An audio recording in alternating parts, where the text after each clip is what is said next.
Okay, balik tayo sa ating mga opinion, sa ating pagbablog. Magandang araw po sa ating mga kababayang kapwa ko OFW, kapwa natin OFW kung saan mang panig kayo ng kung saan mang bansa. Diyan sa Amerika, Canada at saka diyan sa Pilipinas. Ito yung mga bansa ho na ito yung ito yung maraming nanonood sa aking mga vlog. So shout out kay Ma'am kay Ma'am Rosalina Arma Team. Ulitin ko ha. Rosalina Arma Team sa dyan sa USA. May nakalagay pa to siya. Watching from USA Yahoo. Shout out po sa inyo ma'am dyan sa USA. Ingat po kayo dyan sa Amerika. At kay Ma'am Revica Ferrer. Maraming salamat sa inyo, sa inyong mga komento. At ito ang ating bigyan ngayon ng opinion itong tungkol ito sa COA report nitong lang yan June 2025. Bago lang last month lang. May COA report na walang problema si BP Sara sa kanyang mga pinagagastos.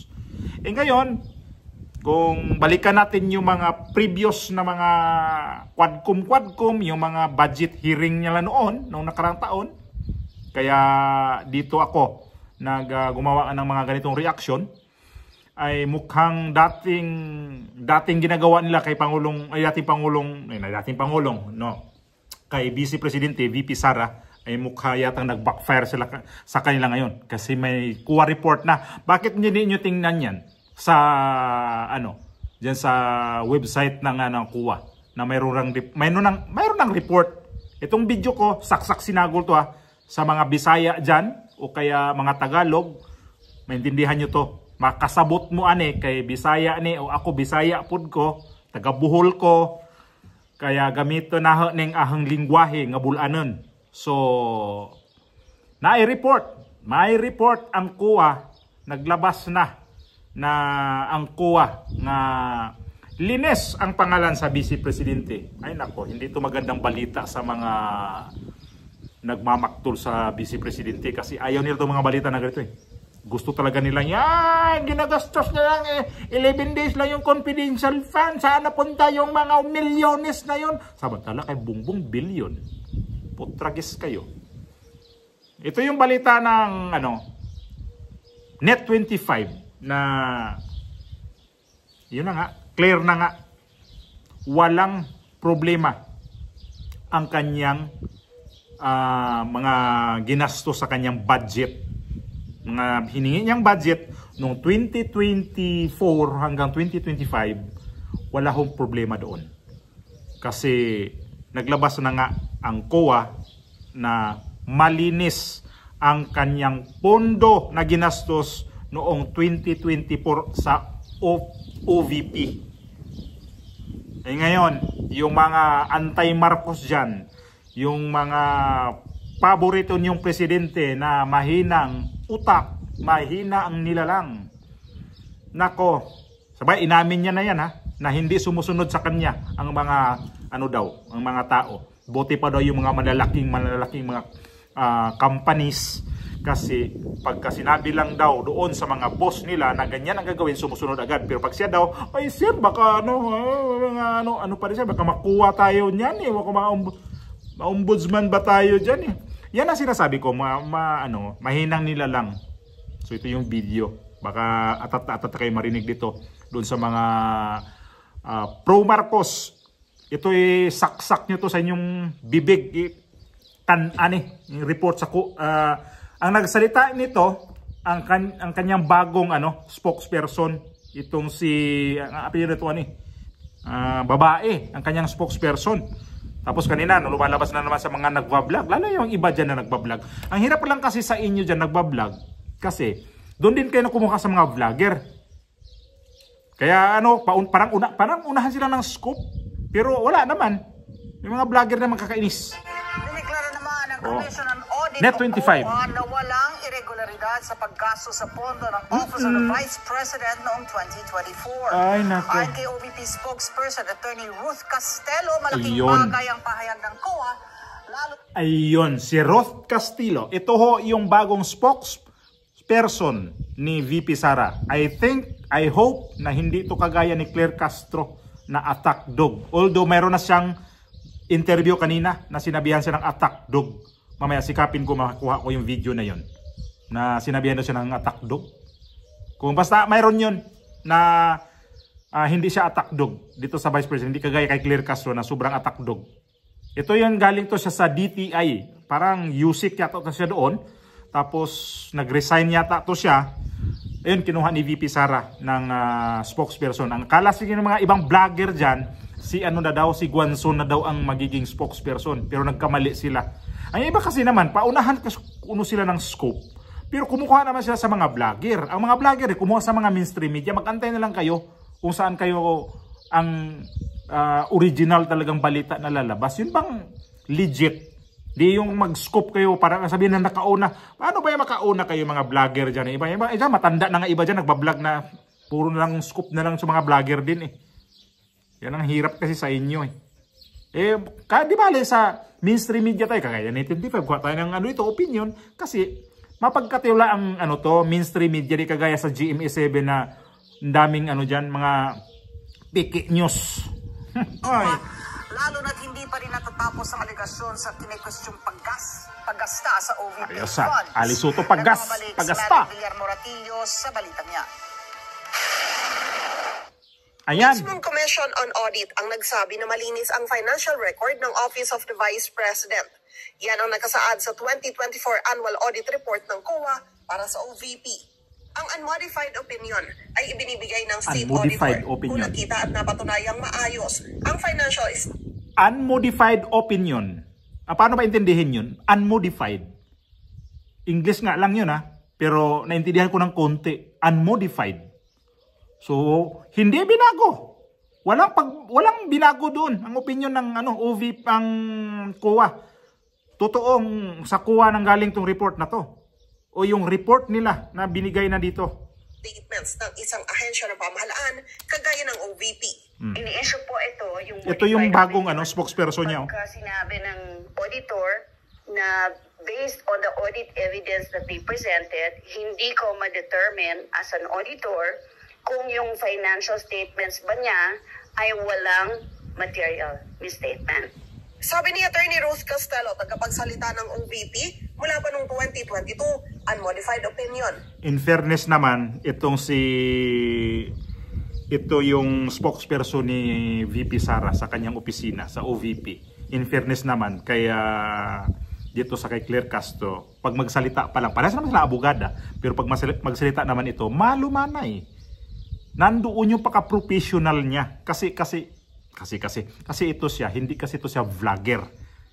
Unlike kay Claire Castro na vlogger kasi yun, kaya yung mga vlog niya, tingnan nyo sa kanyang mga vlog, hanapin nyo sa YouTube, i-search nyo lang Claire Castro, lalabas yung kanyang mga vlog, attack siya kay, inatake niya mga Duterte.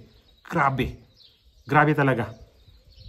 Kaya isa yan sa dahilan na ang trabaho niya sa pagba-vlog papunta doon sa kanyang pagsasalita doon sa Malacanang, nadadala niya at inaatake pa rin niya ang mga nasa gobyerno. Ito si VP Sara.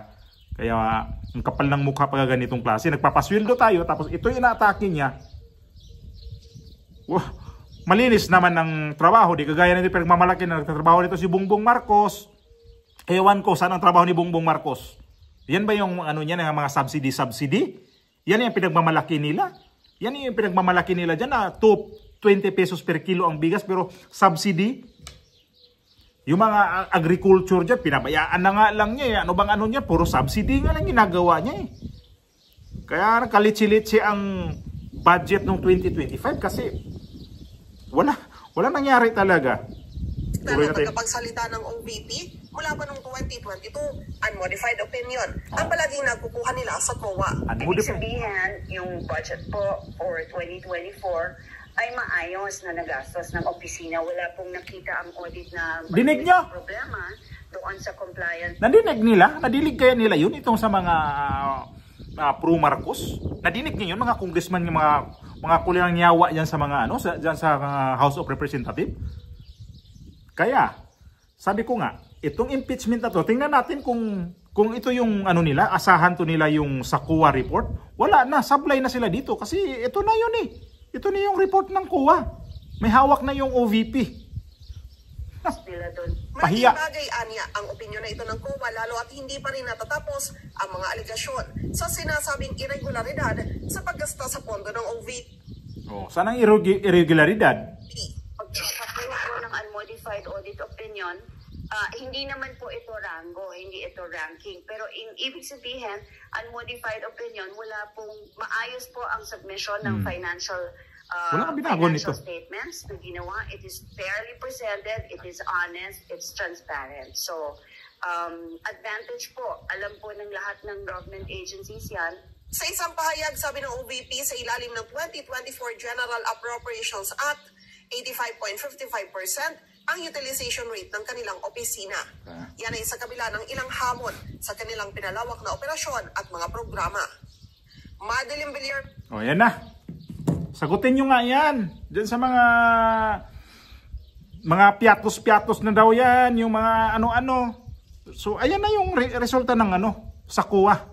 Yung mga, sino pa yung mga ano nila yan? Yung mga, bukod sa piatos, mayroon pa silang Marian Rivera sa mga ano ba? Doon sa confidential fund. Mga pangalan. Sino pa yung mga pangalan na ano dyan? Marami daw yun. Sang katutak na mga pangalan daw ho yun nga ano daw sa confidential fund. Confidential fund ka eh. Ako nga hindi wala akong pinag-aralan pero naintindihan ko confidential fund. Ibig sabihin nun, halimbawa, sobre lang. Pag sabihin na confidential, nakasubre yan. Lagyan ng confidential fund. Confidential fund. Ni kahit nino, hindi pwede nung buksan mo yun. Kasi confidential eh. So sa authorized lang pwedeng magbukas. So na yan ang nangyayari ngayon. Tapos, ang lakas ninyo magtanong na confidential fund, saan na yon? Ito nga yung nabalita kanina, yung interview ni VP Sara dito sa Dahig. Yung bank account niya, kinakalkal, kinukuha ng iba. Tapos tinanong siya ni Harry Roque kung mag-file ba siya ng kaso sa mga taong nangalkal sa kanyang bank account. Sabi niya, hindi, hayaan nyo na yun. So, ibig sabihin, wala tinatago ang mga Duterte. Wala siyang tinatago kasi okay lang sa kanya. Kalkalin nyo yan. Wala kayong makikita dyan. Wala kayong makita dyan na bilyones na according sa mga nagsasabi dyan. Bilyones daw ang pera ng mga Duterte. Bilyones kaya? O baka trilyones? Kayo na ang humusga. Hindi nga, idaan lang natin sa tawa to. Kasi, ang mga yung mga kalaban kasi sa politika, itong talaga ngayon, ay siguro, depende na lang talaga kung sino ang magaling bumato. Pag magaling kang bumato, pag nag-bounce back yan, pag sa'yo tumama, yari ka. Kasi, ang mga tao niyan ang nakikita ngayon kung ano ba talaga ang nangyari na sa atin. So itong COA report, sana itong itong impeachment, lalabas na naman yan eh. Tapos ang kanilang asahan dito, yung na naman, yung itong itong bank account, yan yung pangbala nila eh. Yung yung bank account ng mga Duterte. Yan yung inaasahan talaga nila. Doon sila makakalkal ng mga matindi daw ebidensya. Kasi kinuha na eh.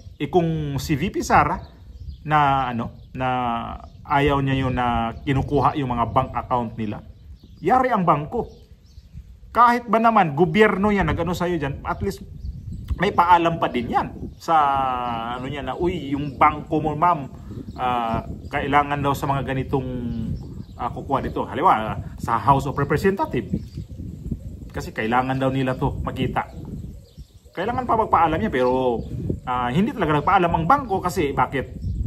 Tinanong ni Harry Roque na Maghabla ka ba sa nang kumuha ng mga bank account mo? Sabi niya, hindi na, wag na, wag na. Ganon ang mga tao, ganon kasi itong mga tao na to. Kung si Duterte, si Marcos ito, ay nako, si Claire Castro umuusok ang bibig nun. Nagbasa ang kanyang latbe sa salita diyan sa mga pa press briefing kada araw nandyan. Wag ba ito mga to? Ay nala mo pa luma-luma o pasangil sa mga tao nga wa mo ka kita totoo ba yan talaga? Sige. Pahiya na naman dito itong mga nag-akusa kay VP Sara. Patay na kayo diyan. Kuha report ha. Bago lang nilabas yan ha. Itong buwan lang ng June. Pati nabalita sa ibang channel to. Sa ibang mainstream media rin nabalita eh. Nabalita ba? Hindi lang. Net25 lang ang nagbalita nito. Sa totoo lang ha. Net25, good luck. Good news. Good job.